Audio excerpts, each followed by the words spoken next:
Hello guys, welcome back to my YouTube channel. My name is Koketsa, also known as Angela. Welcome if you are new. If you've been here before, thank you for tuning in again.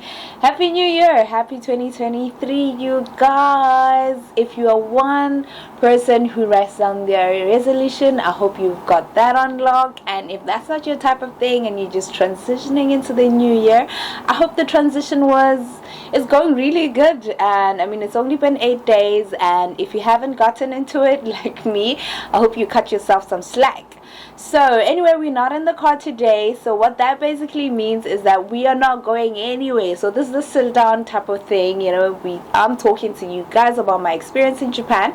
I've been in Japan for about 9 months. I'm a South African currently living and teaching and working in Japan, so I'm not just traveling in Japan as some people would assume. That's not the case. I wish though. So I'm working in Japan and I've been here for 8 months, and I'm going to tell you guys about food today, right? So when I arrived in Japan, I had a bit of a letdown in terms of food. I couldn't get into the food. I struggled to get into the food for quite a while, right? It took me about a month towards 2 months for me to actually get to appreciate the food. So I decided that I will be talking to you guys about food that I miss from back home in South Africa and food that I absolutely love currently in Japan. So it's I'm going to give you top 5 of the food that I miss from back home and 5 foods that I absolutely have come to love in Japan. Makenben. Oh my gosh, I love that place. I love that place. Makenben is a South African restaurant, which is a cafe slash restaurant slash working space slash it's just a wonderful restaurant that started in Cape Town and it's all over South Africa. In Polokwane, where I lived, we have 2 Makenbens, and both of them were just great. The service was always awesome. The food was good, all the way from burgers to your breakfast to bagels to cake to coffee. It was just a wonderful place. The food was always fresh. They were constantly changing their menu, which I absolutely appreciated, and the people were always great. The service was always awesome. For some reason, I don't even know if they generally had a radar for kind people that they would hire. I don't remember a time where I went to Makenben and I thought that service was trash. Honestly, I don't. The food that I've come to love in Japan, coming in at number 5, is bento boxes. So when I arrived in Japan, I had to quarantine because it was at the height of the Omicron variant, COVID. So we had to quarantine in Tokyo, and we were getting bento boxes. So they'd give us bento boxes. What is a bento box? So a bento box is something that looks like this, and have your rice or your starch, usually rice, so rice, noodles, bread, whatever, but usually rice because this is Japan. And then you have your protein, so it could be anything from tofu to meat to whatever. And then you have pickles or vegetables and a bunch of vegetables and things, condiments going around in there. And the bento boxes at the hotel were awful. They were cold. There was nothing about it. They all just tasted so bland. It was just an awful bento. And I've come to learn that it's a supermarket bento. And when I was at the hotel, I promised myself that I'm never going to buy a bento box using my money. I was just like, I'm not doing this. Not with my money. Not the money that I wake up every day for and then go buy a bento box. I'm not doing this. But then I got to taste bento. And guys, it's really good. It's really good. The bento that I had, it is the same setup. It had different cuts of meat. So it had chicken that was crisp. They had deep fried chicken in there. They had pork. They had beef. It was just a really wholesome meal. And I've come to love bento boxes. But interesting enough, there's a bento restaurant next to where I live, and there's always a queue outside that restaurant. So I was always wondering, why is there a line here? And but I couldn't get myself to buying that bento box because I was just like, if that's what they were, if that's what I was eating and that is why there's a queue here, I'm just not doing this. I'm not doing this. But I've come to appreciate bento boxes, and they're really good, and they're coming up at number 5. To South African foods that I miss, we have Nando's at number 4, guys. Oh my word, Nando's. Nando's is good. Nando's like a South African brand as well. I think they also have it in the UK or something like that. I've read that they have branches in the UK, but Nando's is mostly chicken. So they sell chicken burgers, chicken, a full chicken piece. Like it's just chicken. Right, but it's so good. The sauces at Nando's are really good. Actually, when I moved to Japan, I brought a whole bottle of Nando's sauce with me, and when my friend went back to visit in South Africa, I was like, girl, bring me Nando's sauce, please. And she did. Just everything from the lemon and herb to the hot, to the extra hot, to the Mozambican paprika. Yo, but Nando's imunati, I don't want to lie, it's just really, really good, and it's not as expensive, and it's not like fast food. I mean, is it fast food? I don't think it qualifies as fast food, but it's just really good. And you have your burger, your Hawaiian burger with the pineapple in there, and you have your sauces, and it's just so The peri tacos that they've introduced a couple of years ago, I just miss Nando's, and I love Nando's because ooh. And coming in at number 4 of the foods that I appreciate and love in Japan is school lunch. Guys, school lunch is awesome. I get school lunch in my school. I have to pay for it, but it is worth it. It is worth every penny. I eat everything, so I'm not allergic to anything. I don't even know if I'm allergic to anything because I've never eaten anything and had an allergic reaction. So at this point, I'm not allergic to anything. Some people don't eat certain foods because of religious reasons.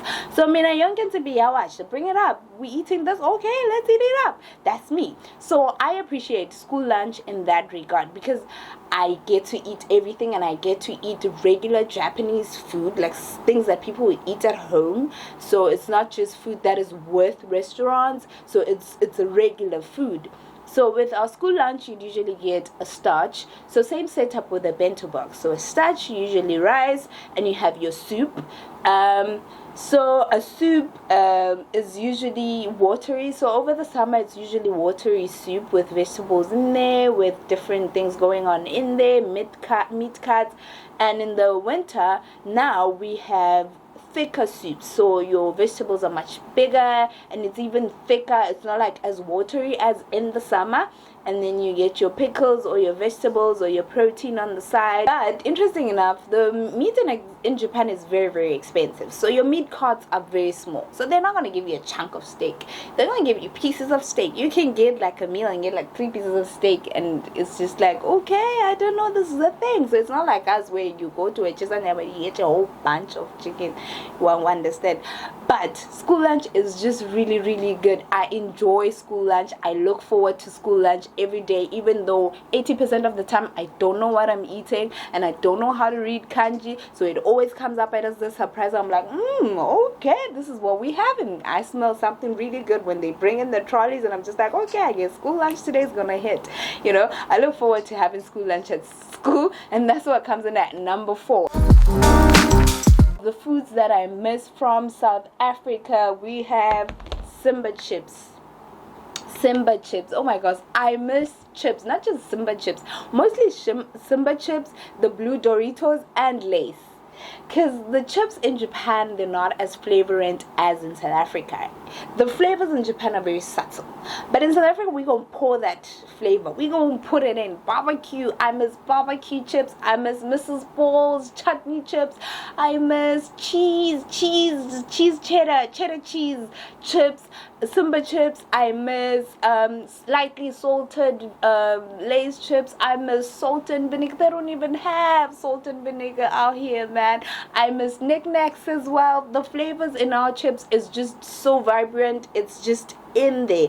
And I am a big sucker for carbohydrates. I love carbs, which is why I always go to the gym and I never get abs, because I just love carbs. I eat carbs. So whenever I see chips, I want to buy chips because I love chips, and I'm gonna eat them. And I'm gonna eat the whole packet because I just love chips.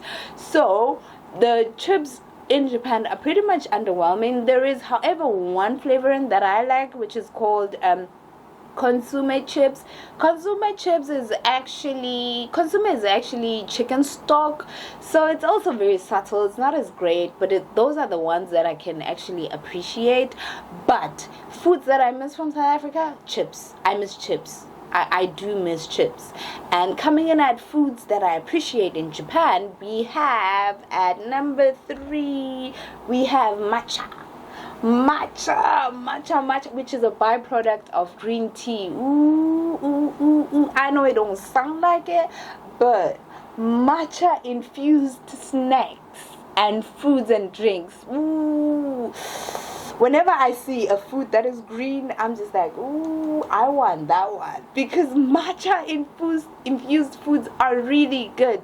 Like, there's this place called Matcha Inn, which is like a small store, and they sell matcha goods. So they would sell anything from matcha pudding to matcha cake, which is my current obsession, my unhealthy indulgence, there's a word for it and it's not coming, but it is that. It is a really, really good matcha cake, and it's just moist, it's just soft. We have matcha milk, matcha ice cream as well. Ooh, child, it is just really, really good. Matcha. I'm just like matcha. Even the tea is just good. Matcha milk, matcha, just matcha is good.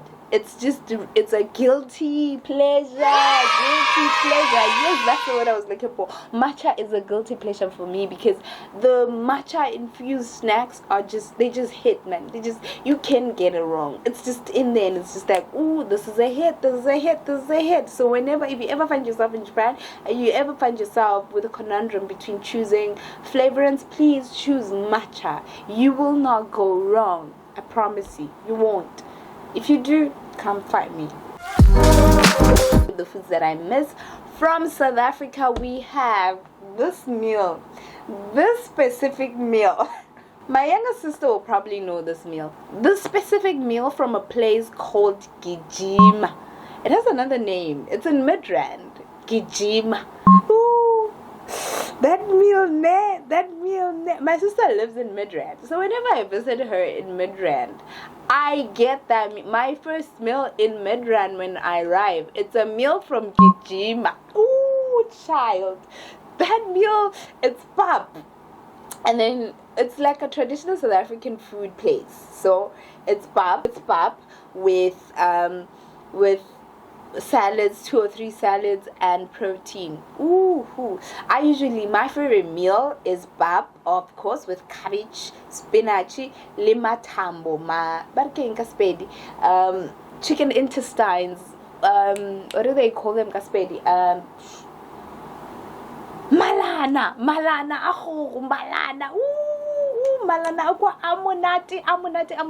And the pap, I think the pap is cooked by its own person, because it's so soft. It's just really, really soft. Like, it's not like our pap, yes, pedi, that is a bit harder, but that one is just soft. I don't know what Tongas do to their pap, but they will cook that pap. It is softy, but still when it cools down, it's like the right consistency. Ooh, yeah, that's the pap at Gijima. You know, if you're in Midrand, please go check out that meal at Gijima. It's just really good. I think there's a different name for it. I'll try and put it up somewhere here. Utlaja wazipula marojo, I promise you. And coming in at number 2 of the foods that I appreciate in Japan is ramen. Oof. And in the same breath, noodles. But let's start with ramen. So whenever I post a bowl of ramen that I'm eating, I almost said ramen because they don't have R in Japan, so people always saying ramen. They don't have L. No, there's a confusion between R and L. Yes, they don't have L, so they always confuse R with L. So you can hear people saying ramen or instead of ramen when they try write it in English. So anyway, ramen, whenever I post a picture of ramen on my status on Instagram, whatever, people always like, why is that swimming? Why are the noodles swimming? What is that? Why is it white? Why? Boo, child, I know it doesn't look appeasing when you look at it. It's not appealing. Like, it's not food I'd cook for my in-laws back in South Africa and they'd be happy about when looking at it, because it's just like, what is going on in this?